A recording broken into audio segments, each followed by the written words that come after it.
expectations for today, but I'll let you know what I think will play out over the next half an hour or so. And I want it to be a very candid talk, so I won't be offended if you want to jump in with questions or comments along the way.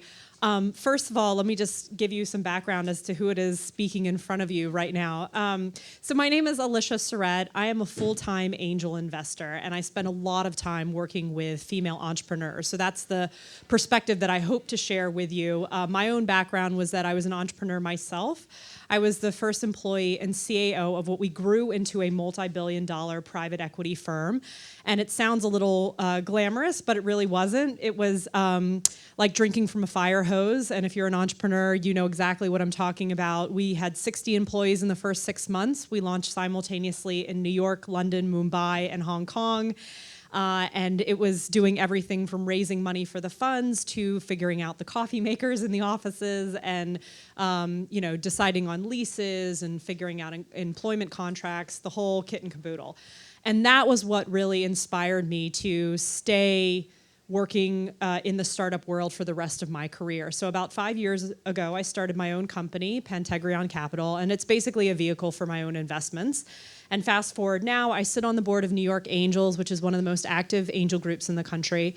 I also do a weekly segment on CNBC called Power Pitch, where I say whether I'm in or out on companies. I also am on a member of Women Corporate Directors, and it's a group of women who serve on public boards, and that has been a really awesome group for me to be a part of. And if you follow the startup world and the lean startup method, you'll recognize the teaching team that I'm on. I work with Steve Blank at Columbia University, and we teach a lot of entrepreneurs how to quickly pivot their idea in the course of a week. So anyway, that's my perspective. And what I wanted to talk to you a little bit about today is where I feel like we are as women, kind of how far we've come, what I see the current battles are.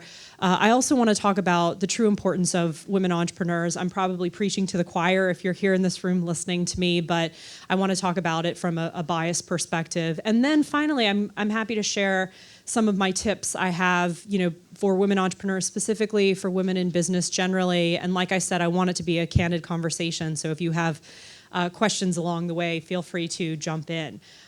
So first of all, let's talk about kind of where we are from a historical perspective. It blows my mind to think about not even 100 years ago, women could not vote in this country, right? I mean, that is not that long ago. And not even 50 years ago, women couldn't attend certain academic institutions. I think about my own parents coming out of high school in Virginia, and my dad could go to UVA, but my mom couldn't, right? Even though she ranked higher than him in class. UVA didn't admit women at that time, and there were a lot of really prestigious institutions that also didn't. So if you put that in perspective, my dad's mid-60s, so many partners at a lot of these big prestigious firms out there grew up in a time where they didn't even attend school with women. I mean, that's how crazy it is to think about, the time that's passed. And even, 30 some odd years ago, women couldn't get credit in their own names. So think about how complicated it was to try to start a business when your husband or your father had to sign off on a loan, right? So all of these kind of institutional barriers, I think, have been removed to some extent. But now I feel like we're really fighting a lot of key issues around equal pay, paid leave, of course, and also equal representation in all areas of business, in leadership, and in the government, right? So those I see as very much the current battles, and it's not so much these kind of institutional barriers, but we're fighting biases. And I'm not even going to get started on other parts of the world where there are humongous issues around rape, genital mutilation, domestic abuse, education, fairness, and housework. Needless to say, we're fighting more sophisticated battles here. So what a bummer to start out the conversation like this, right? So let me switch gears. What are the gains? What am I really excited about? Well, if you see a lot of the statistics now, hundreds of thousands more women graduate college every year than men. So think about that in the context of what I just said, in that 50 some odd years ago, women couldn't even attend these institutions. And so a stat like that gives me tremendous hope for what we have coming in front of us, right? And I'm going to talk a little bit about that too. I read another statistic that said over 70% of high school valedictorians are women, which doesn't surprise me. As you probably know, more and more women are becoming breadwinners in the families, upwards of 40% now. And also, if you look at the statistics specifically in the entrepreneurial world, Women entrepreneurs are growing much faster than the overall average of entrepreneurs, and women investors, angel investors specifically, have just topped 20%, which I think is a key stat because it's often that 20% threshold that kind of crosses the line where a lot of people start ganging together and working together, and the progress really accelerates. So these are the things that I'm really optimistic about. But coming back to what I was saying earlier, I think what we really face going forward is less the institutional barriers and more the biases. I gave a talk recently at a Women Grow Summit where I cited a study that was done by a psychology professor by the name of Corinne Moss Rasmussen. And I don't know if you've heard of this study, but the gist of it is that she created a resume for a lab manager applicant. And then she created two versions of the resume that were exactly the same. And one resume said John and the other one said Jennifer. You're shaking your head, you know it's the study. So she basically gives the resumes to 100+ STEM professors and biologists, chemists, physicists, and what comes back? Well, you could probably guess it was not a great situation. The conclusions of these STEM professors was that Jennifer was less competent than John.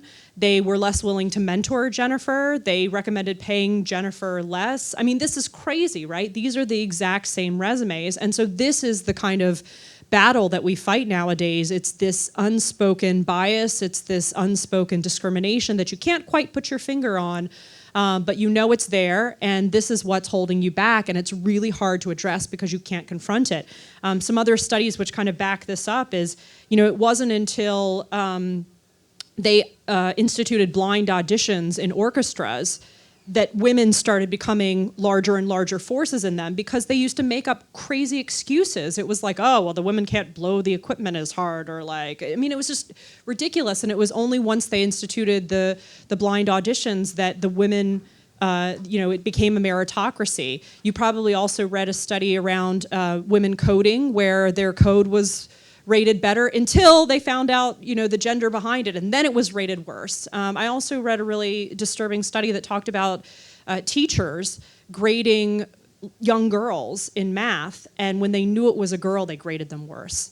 These are the things that I find quite disturbing, and this is what we have to address. Now, I'll tell you why I'm so passionate about working with women entrepreneurs and encouraging this is because I feel so strongly that through women being entrepreneurs, we redefine this whole system, right? So to me, I think about it as like, are you in that position as a Jennifer, submitting your resume and asking someone for this job and putting yourself in a position where you're potentially being paid less and having to deal with these biases?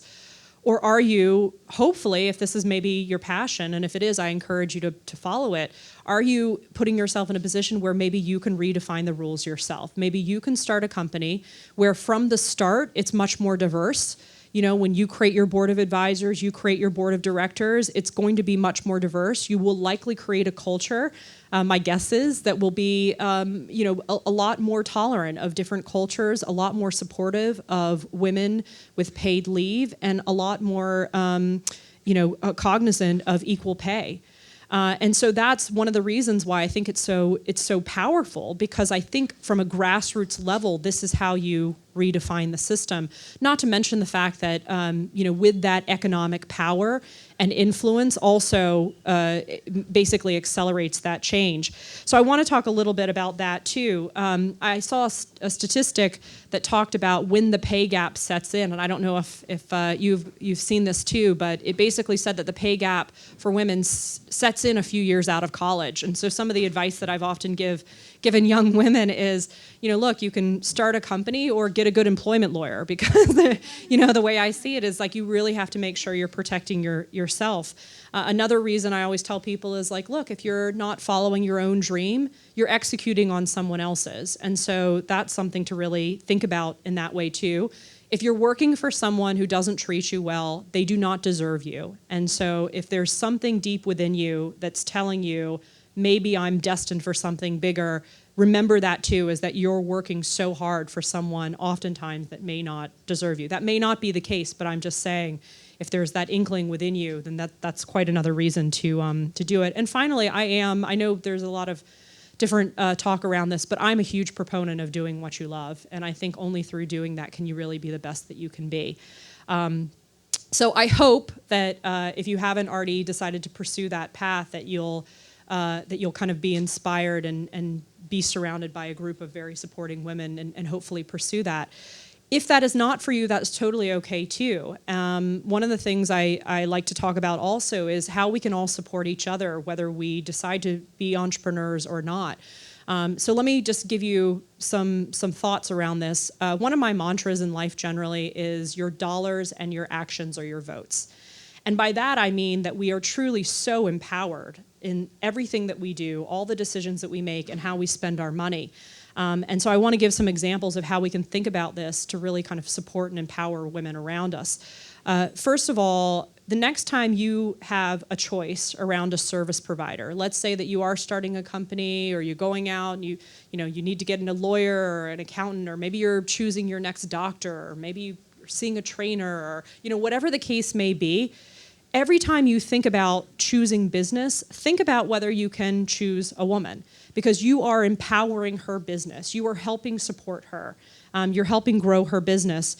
And so that's, of course, directing your dollars to reflect your values, but also with your actions. I always tell people, make sure that anytime you see discrepancies around you for like any conferences that you go to from this point forward. Obviously, this is not applicable here because of the ratios. But if you see an all-male panel, if you see a leadership team that doesn't have any women, speak up. Ask the question why. Gain the confidence to raise the issue. And if you see other women around you raising the issue, know that it took a lot of confidence for them to do that too. And share their content, because there's certainly strength in numbers, and we need to empower each other to get this message out. And then the other thing I tell people too is I realize that sometimes it can become a little disheartening when you're kind of acting on your beliefs and you're speaking out and you're spending your money, you're directing it towards female-owned businesses. And yet you see these ratios come at you every day where it's like, this percentage of women are venture capitalists, and it's like so appallingly low. Now here's where I think the importance of female role models come in, is that I think we all have to look into our own networks and make sure that they're reflective of the values and the principles that we truly believe in, right? The people that we follow on social media, our own LinkedIn networks, whatever the case may be, we have to make sure that the feed that we're getting back to us isn't just that status quo, if that makes sense. So anyway, that's my thoughts on hopefully encouraging more entrepreneurial women to make the jump, but if not, really thinking about your actions every day, how you can be supporting other women and also directing your dollars. I have some general tips for women in business. I think we're doing okay with time. One of the things that another thing that I often tell people is that when you become aware of a lot of these biases and you see these injustices, and if you feel them directly, oftentimes it's enough to really infuriate you and make you incredibly angry, especially if you have this happen to you yourself. And as frustrating as it is, the other thing I like to remind myself and any women around me is, don't fall prey to that anger, because it's almost like you give people an excuse to act that way. As women, we are incredibly powerful. Inherently, we are incredibly powerful. And there is an ability that we all have to use charm, to use laughter, that I just don't think men possess in the same way that women do. And so that's something that I would really remind you is, like, don't fall prey to the anger that results from these horrible injustices out there, and really remember how powerful we all are, and using that charm and laughter to really hold the presence in a room or command attention when you want it.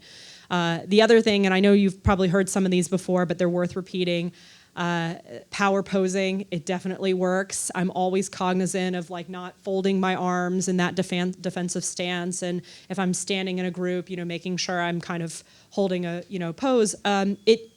It's proven that it does make you stronger and kind of gets into your psyche, but it certainly does have an effect on the people around you. Same thing with dressing the part, is just making sure. My dad told me when I was little, he's like, dress the way you want to be treated.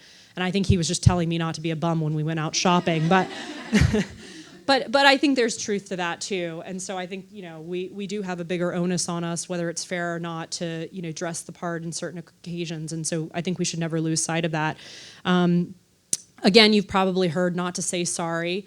I do say sorry to women when I mean it. I just don't say it in a business setting, because I'm not in a business setting unless it's a very sincere sorry. So making sure that that's something that you take out of your vocabulary as a kind of fallback or an or something like that. Like if you want to say it to another woman when you're really sincere, or your partner or whatever, that's fine. But in a business setting, be really careful about it. Another saying I love is, where you sit is where you stand. And I encourage women not to marginalize themselves when you ever go to a meeting, not to sit at the very back of the room or kind of off in the side. Maybe sometimes it is easier to be invisible and just to kind of soak up information. I get it. But you also risk marginalizing yourself. And so whenever I go to meetings, whether, I am the most junior person there or not, I will sit right in the middle of the table, because that's the way I feel I should be at the meeting. And that's, it seems to work out. But I think it also does force you to pay attention, to really speak up when you have something to say, and to not, be that wallflower in the back just observing. I'm also a big fan of the whole saying, give to get. I try to recommend women all the time. If CNBC is looking for another panelist, I'm always trying to recommend a woman. I'm always trying to get more women entrepreneurs on the show, raising those issues. I think that's another thing too, is just demanding that transparency. And this comes back to what I was saying earlier, is when you see the ratios are off, when you see leadership lacking women, when you see all male panels or a string of men being interviewed and not women on a podcast or whatever, raise the issue. A couple other things. Always ask for things and anchor high. I say this because I took a negotiation class when I was in business school, and I highly recommend it if you ever get a chance just to take it, even as a one-off. What you'll find in negotiations is that statistically, where you start and where the other person starts, the end of the negotiation often ends right in the middle, right? It's like the average of the two. And what women often do is propose something that's very fair. And what men often do is propose something that is egregiously in their favor. And so when you average those two together, you get, something that's marginally in the man's favor.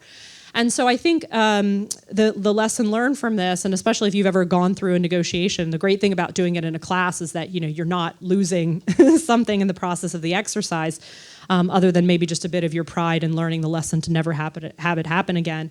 But to make sure that if you are going into a negotiation, that you're really preparing and kind of anchoring high. If you know that it's going to be a back and forth, don't start out at the fairest position, because it just, unfortunately, statistically won't work out in your favor.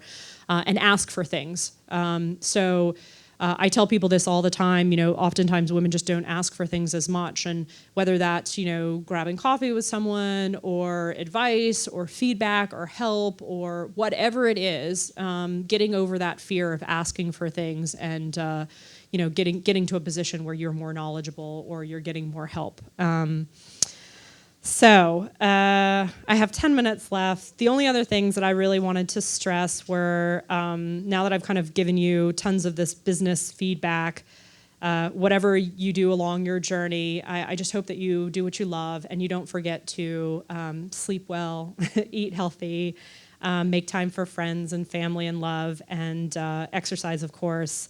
Also, just really getting out there and making a name for yourself. So becoming a thought leader, whatever it is, just making sure that you're putting your voice out there, speaking at events, organizing events, writing, speaking, whatever the case is. You often bring people to you by kind of accentuating your voice. So making time to dance, travel, listen to music, learn all the time. Those are my big things. So that's my speech. We have a little bit of time left. If you have questions, I'm happy to answer. Yeah. So I feel that in order for us to shift the numbers, to get more women engaged and successful as entrepreneurs, we need to as an investor, I'm always curious as how does one go about creating an angel investment company? So how to get an angel investor interested in your company, or no, how to start. Oh, how to start as an angel investor. Okay, so so a couple of check the box things. First of all, you just want to make sure that it's money that you could afford to lose, right? These are long-term illiquid investments. Oftentimes they last longer than 10 years.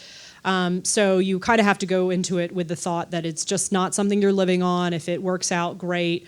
If not, it's not going to kill you. So what they often recommend is that it should be no more than like 5, maybe 10% of a very diverse portfolio.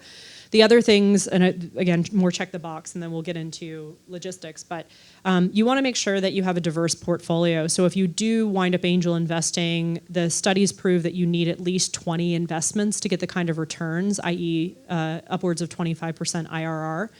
So you need to make sure that you're investing in a lot of different companies. A lot of newbie angel investors make the mistake of investing a lot very quickly, and then they don't get any returns back, and they're like, oh, and then they never meet that diversification hurdle of 20 investments, and they lose all their money. So you have to make sure that you don't fall into those traps. And then finally, the other check the box thing is the returns on angel investments are determined mainly by two things. One is the amount of diligence that you spend on the investment before, and then 2 is the amount of time you spend with the investment afterwards. So if you really want to get the best returns, keep that in mind. 20 plus hours of diligence before you make the investment, and then a lot of time with the entrepreneurs afterwards. So that's just kind of the first thing. Then logistically, how do you become one if you've wrapped your arms around all these issues and checked the boxes? My recommendation is that if you don't necessarily come from a financial background or anything like that, I highly recommend going to a boot camp where they just kind of give you like a overview, a very concise way of doing diligence, and it's great too, just for networking with other potential angels. I highly recommend Pipeline Angels. I don't know if you're familiar. Okay, so Pipeline Angels is founded by a woman, Natalia Oberti Noguera, and it was all about changing the ratio, getting more women to invest, and she has boot camps now in like all major cities across the country. She is huge on diversity and huge on triple bottom line investing, meaning that, it's not just investing in women, it's not just investing in great companies, but these are companies that are like really doing good in the world. And that's the training that's really embedded in the process. They now, and Natalia started this, I want to say probably around the time I started investing, because I talked to her initially. So now they have like hundreds of women that are part of this alumni base, which is also pretty great. And they have now emerged to be one of I think they're the biggest funder of Black women entrepreneurs out there. I mean, this just shows you like how one person can just make an incredible difference. So now she has like, hundreds more women investing in women, inspiring these businesses, promoting diversity. And so I think that is a fantastic place to start. Highly recommend it. And if you feel like, oh, well, I read a lot and maybe I don't want to do a boot camp, then the next thing I would say is join an angel network. When I first started, I joined both Golden Seeds and then New York Angels. Golden Seeds invests in women-led companies. There has to be a woman with at least 10% equity in the company for them to invest. If not, they will not touch the company. So no all-male companies in their portfolio. And so I learned a lot from them. They also had some training classes.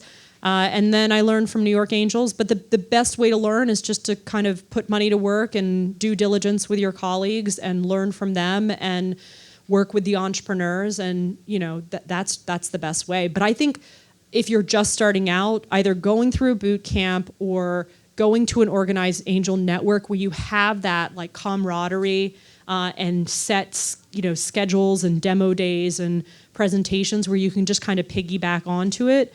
And kind of get the best out of their screening processes before you just go out on your own and throw money this way and that way.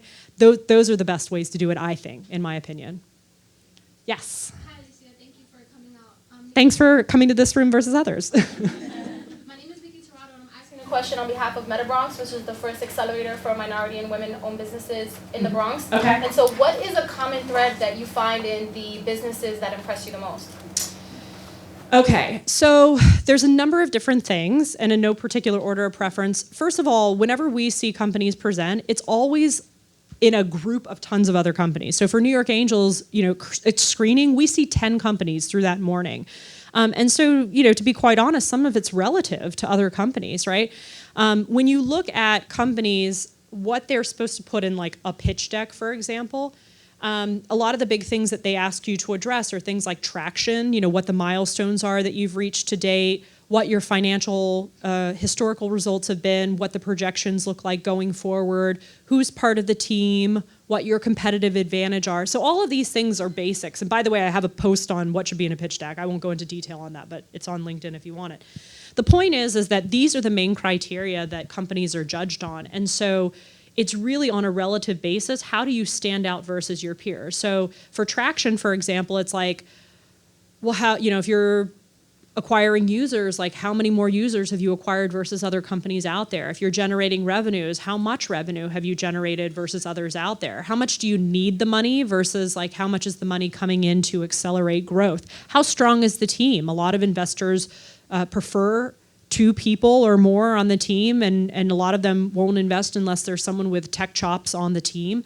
And so all of those things are basically what you look for, but at the end of the day, it really is the entrepreneur. And I think every person who's invested over a long period of time will swear by that too.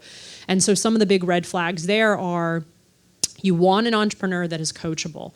And it sounds so obvious, but it is so true. If you're talking to someone and, there's a misconception that when you make an investment that it's like someone pitches you and you're like, here's your check, what a great job. It's not, it's a relationship that you form over like grabbing coffee and multiple meetings and so if you feel over the course of those meetings that you've given feedback and the person's not, they don't have to do everything that you say, but if they're not listening or kind of going back and forth with you and really taking it in, that's a big red flag because, again, some of these relationships are upwards of 10 years. The big joke is that's longer than the average marriage, right? So if you feel that that's a very difficult relationship to be in, that's a red flag. It's also a red flag when, and I kid you not, you sometimes see people present and like the co-founders argue with each other on, on stage. Oftentimes they will say things like, well, there's no competition. Nobody's doing what we do. And there's always competition, right? I mean, just always. Even if there isn't perceived competition now, if you're doing something right, there will be competition. So that's red flags like that are like a little too confident or, oh, well, this market is like 100 billion and if we just get 1% of it, it's like, that's kind of an oversimplification because what you really want is like a bottoms up analysis. How do you build a business from the ground up? If you're selling widgets, like what's the pricing? What are the margins? What are the costs? How does that add up over geographies? So, there are a lot of red flags around that, but I think at the end of the day, it really comes down to when you look at like the key components of what should be in a pitch deck, how do you compare versus other people? And that's how you think about it is like, do you have such a strong competitive advantage, whether it's like patents or, exclusive relationships? Do you have such a strong team? Have you reached these milestones? Are you accelerating in your growth so quickly that people want to be part of it? And also, is there an element of scarcity there? If someone's already decided to fund you, you've got a lead investor, your round's closing quickly, people kind of want to be part of something that's like moving in a great direction. So there's no one answer, but once you think about those things in aggregate and you add them up, you really do notice when there's an entrepreneur or a team of entrepreneurs that are just standouts, like you just are so excited to be around them. You really feel like you could work with them. All of these metrics are tracking in ways that are just like really outstanding compared to what you see, week after week in the angel world. And that's when you're like, yeah, I really would like to be a part of this. Yeah. Okay, 2 minutes. Any last questions or? Yes. Hi, my name is Alicia Syrett. I am a co-founder of a technology company called Cosign. We're a mobile app to allow you to tag shoppable items within your post before you share it to social media, allowing anyone to shop directly from your post. Mm-hmm. And if they do, we get a commission and we split it with you, so you earn money for your selfies. But we are currently, literally have been trying to raise money, and it's been such a struggle. Like, it could not be more real, like the struggle of fundraising. So I wanted to kind of get from you in terms of what are you looking for in terms of like how do we find you? Like how do we find angels that are in like giving money to seed people, right? And are interested in your target, because it's like it's such a mosh posh out there. You go to Gus, you go to LinkedIn, it's just very confusing, and it's not like, I wish it was a set place to find it, but how do I find someone who's really interested in what your story is and what you're trying to do overall, and get them interested in an entrepreneur in your business? Yeah, so it's really tough, and there's no easy way, specifically because investors don't want there to be an easy way. A lot of these investors are high net worth individuals, so they don't have a team supporting them, right? So they don't have the ability, a lot of them individually, to deal with tons of cold emails every day, and they don't, a lot of them have full-time jobs too, so they just can't do a lot of coffees, whatever. It's really hard. Not to plug this, but since you brought it up, I wasn't even thinking of bringing this up. Your issue is something that I feel pretty strongly about, and I've just co-founded another company to address this. It's called Mentor NYC, and the premise of it is that I feel like it's incredibly hard for people to find who the great seed stage investors are out there. And by great, I mean people who roll up their sleeves and act as advisors and really help their companies. It's also hard to find great women. So my event is definitely 60% women investors. But the whole premise of the event is to help identify these people and then give them at the event an opportunity to meet. So it's not a pitch event, but at the event you go and you basically get a couple of hours of one-on-one with investors where they're giving you advice. Where there's a whole adage, if you want money, ask for advice. If you want advice, ask for money. So it's all about advice, but the ultimate goal is getting more women funded in New York City. So my point in saying this is that, it's precisely why I'm doing this, is because it's not an easy problem to solve. But I think that there are probably a number of tips on things that you can do. Is first of all, you've got to do your diligence. A lot of angel groups out there post members on their site. So for example, New York Angels puts all their members up there, and it sounds really annoying to have to do, but you got to do your research on every single one. You got to figure out which industry they look at. You got to look at their portfolios. You got to see how active they are, if they even invest at your valuation. Like, that research goes a long way, because too many investors get contacted by someone where it's like, I don't even invest at this valuation. I don't even look at this industry. I don't, so that's the big thing, is you got to kind of map out. There's on Alley Watch, there's a list of like the 79 big VCs in New York. You got to look at all the angel sites. You can go to Angel Capital Association. That gives you links to numerous sites. You got to see if their members are on there. You got to do diligence on individual members. You've got to cross-reference with things like Crunchbase or AngelList. Any companies that are kind of in your space that have already gone through funding rounds that are like one step above where you are, you've got to go to Crunchbase. You got to see who funded them. So you got to put them on your list. You got to research them too. But it's all like, kind of pulling it all together. It's like putting a big puzzle together, because there is no easy source or method of doing it. But research is key. Getting a warm introduction is key. And yeah, you just have to do the research and reach out. And remember, again, what I was saying too, is that it's all a relative game, is that when you're asking for funding, it's much better not to be in a position of need, and you've got to make sure that on a relative basis, your metrics, your traction, your milestones, your team, et cetera, it's much stronger than anything else that they're seeing, because otherwise it's just an uphill battle, and it's just a time suck for you. So I think that's it. Thank you again for coming to this room versus others. Good luck. Start companies.